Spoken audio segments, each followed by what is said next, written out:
According to The Bold and the Beautiful teasers, Grace Buckingham could blackmail John Finn Finnegan to cover up her Liam Spencer scheme. Will Grace discover the ideal leverage to exert control over Finn's head?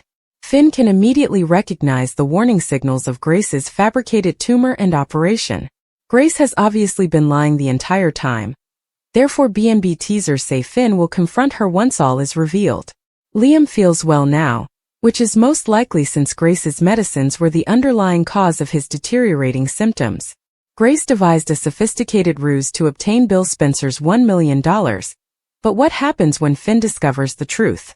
Grace may turn to blackmail in order to save her career and avoid incarceration. If Grace can come up with enough dirt to keep Finn quiet, she might be able to get away with her behavior, at least for now. We can think of some nice blackmail scenarios with Finn's beloved adoptive mother, and his not-so-dead daughter. Lee Finnegan staged Luna Nozawa's death and sneaked her out of the hospital. Thus Grace may be aware of this or perhaps learn about it via a shady accomplice. What if, when Finn threatens Grace, she responds with a threat to expose Lee? Grace could shock Finn by informing him that Lee breached numerous norms and laws by smuggling criminal Luna out for a private recovery somewhere. Perhaps Grace might make a vow that if she goes down, she will take Lee with her. In other words, if Grace is forced to lose her medical license and spend time in prison, she can ensure Lee does the same. Would Finn be willing to remain silent about Grace's swindle, in order to keep Lee out of jail? Finn's mixed feelings for Luna may also come into play if Lee finally urges him to keep quiet for his daughter's sake. Lee does not want Luna to return to prison, and believes she requires true family support at this time. This might turn into a major mess for Finn, and he may even have to keep a big secret from Steffy Forrester. The Bold and the Beautiful spoilers indicate Finn will learn more about some unpleasant revelations in the coming weeks, so stay tuned. At the Cliff home, Steffy tells Finn that she will miss him when she and the kids are abroad. He tells her she is his everything. She repeats the sentiment, and the two kiss. Fashion in action. Steffy informs Finn that she would not be leaving if Liam's surgery had not been successful. Finn acknowledges he still has many questions. He says that Dr. Buckingham has not responded to him. It's almost as if she has been avoiding him. Steffy is confident he'll sort things out by the time she gets back. They kissed again. Can Liam forgive Bill? At Bill's residence, Liam is disturbed to learn that his father paid $1 million for the experimental procedure, despite the fact that there was no assurance it would work. Bill prioritizes his relationship with Liam over money. Bill tells Liam how proud he is of himself as a man and father. If he had died, he would have lost his best self. He criticizes the best things that happened to him, and that's exactly what he did when he entered his life, rather than embracing who he is. That was a bad error. He complains about the coat of armor he wears for protection. While it helped him succeed in business, it ruined his personal life. When Liam called him out, he was right on. He became defensive, saying things Liam did not deserve and did not mean. Liam tears up as Bill begs for his pardon. He's grateful that he's here. If he had lost him, he would not have survived. I love you, son. Liam adores him as well. They embrace. Will Brooke make a play for Ridge? In the main Forrester office, Eric tells Ridge that he would continue to persuade him to get back together with Brooke until he understands he is correct and cautions him about Nick. Brooke assures Taylor that the trip to Italy is solely for professional purposes. Taylor wonders how many Brooke's bedroom clothes she packed. She knows Brooke will try to take Ridge away from her. Have some dignity for once in your life. Taylor suggests she reserve the disgusting seduction scenario for someone else, which they are both aware she is planning. She goes away and Nick appears, commenting on Taylor leaving in a huff. Brooke sighed. Has she ever left me in any other way? Nick pulls out his passport, reminding Brooke that he will also be in Italy. She coos and smiles. Taylor and Ridge share a passionate kiss in the main office. He growls. What was that for? She purrs. So you remember how much I'll miss you. Steffy appears as Ridge promises Taylor that it will be a brief excursion. She's sure the vacation with Brooke feels like it will last forever.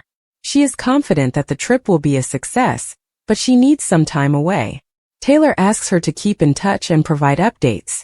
Steffy describes all the positive aspects of her life. She warns her father not to forget Brooke's feelings in Italy, and predicts that she would fling herself at him. But she trusts in him, as does her mother. Brooke informs Nick in the design office that she must fly with Eric and Ridge due to the volume of work. Nick urges her to pledge to make time to join him on the water. Eric peeks in and watches as they kiss, and Nick says, "I'll see you in Naples." The Forester frowns. Nick enters the wardrobe room to take a call, and Eric confronts him. He knows what he's up to and is chasing Brooke. He overheard him discuss meeting her in Naples and informs her that it is a work trip. Don't interfere. Nick believes he's the one meddling. Eric advises him to stay away from Naples. Nick smirks. "Always a pleasure, Eric." Brooke approaches Steffi, Taylor, and Ridge in the main office and inquires whether Ridge is ready. He is and is becoming thrilled. Brooke says it's going to be a blast. Eric walks in and says, "Let's go. Come on." Ridge hugs Steffi and Taylor, who promises him she'll be waiting for him, before planting another kiss on him as Brooke watches. In the hallway, Nick muses on the island of Capri and recalls his time with Brooke in the stunning location. He muses, "A fresh chapter. Brooke, this is a new life for us. And it begins in Italy." What does Finn discover? Finn arrives at Bill's residence to check on Liam. He informs him that just as he is important to the children, he is also important to him. Bill leaves to join a conference call after telling Liam he loves him again. Finn sits down and inquires about Liam's well-being. Liam jokes, "Popular. A lot of visitors today." Finn learns Sheila stopped by and praised Steffi. Finn tells Liam he is the true hero. Liam cracks, "If a tumor can't kill me, why should a bullet?" Finn inquires if he has received any additional information on the procedure from Dr. Buckingham. Liam shrugs and says he hasn't, but he feels okay. Finn requests a check on his incisions.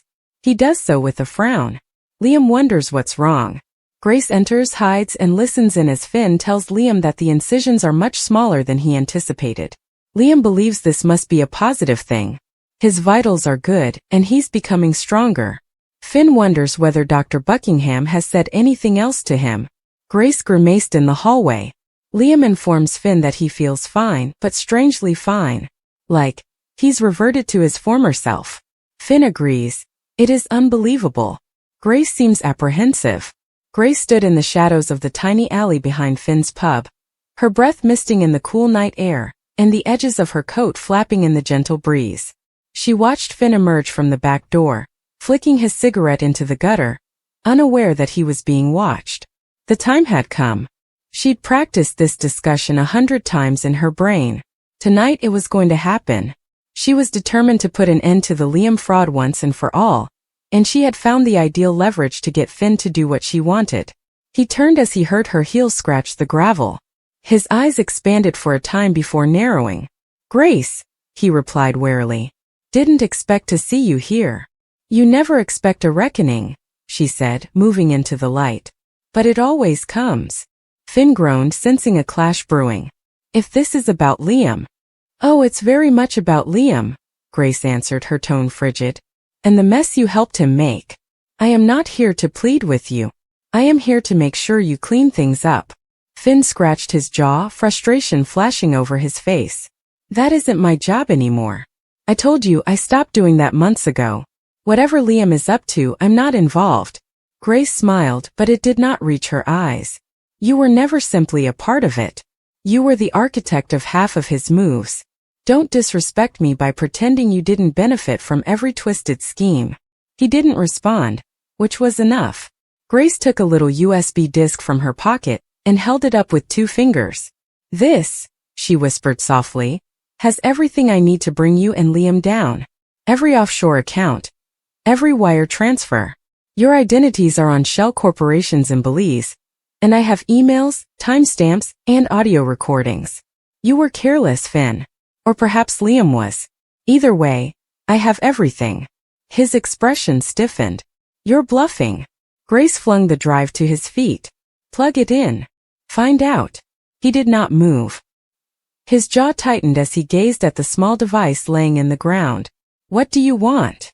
"I need your assistance in removing Liam's scam from the board. For good," she explained. "You know where the accounts are. You recognize the players. You're going to demolish the operation from within. Quietly. No mess, no drama. You want me to destroy everything we built?" No, she replied. I want you to dismantle the lie. Money laundering. False charities. The lives were ruined because you two believed you were untouchable. Finn looked away for a while, the weight of the past gnawing at his conscience. And if I refuse? Then I share the drive with every investigative journalist I know. And to the cops. I'll blow this thing wide up, and you'll be lucky if you don't get extradited within a month. You'd go that far? I already have, Grace replied simply. 3 copies were sent to trusted contacts. If I don't check in every 48 hours, they'll release the files. So don't try to stall or silence me. He gave her a long glare before laughing bitterly. You've been planning this a while, haven't you? Grace nodded. Ever since I discovered Liam manipulated my sister to move filthy money via her NGO. She had no idea. Now her reputation has been damaged, and she is being investigated for fraud. Do you think I wouldn't dig until I found anything that could hurt you as much as you have damaged us? Finn's expression shifted. That was the part he had not known. Grace's sister, Emma, had been clean. A true idealist. The type of person who believes in causes and individuals. And Liam had used her innocence as a shield, concealing his money trail behind her organization's good reputation. Finn hadn't recognized how personal this was to Grace.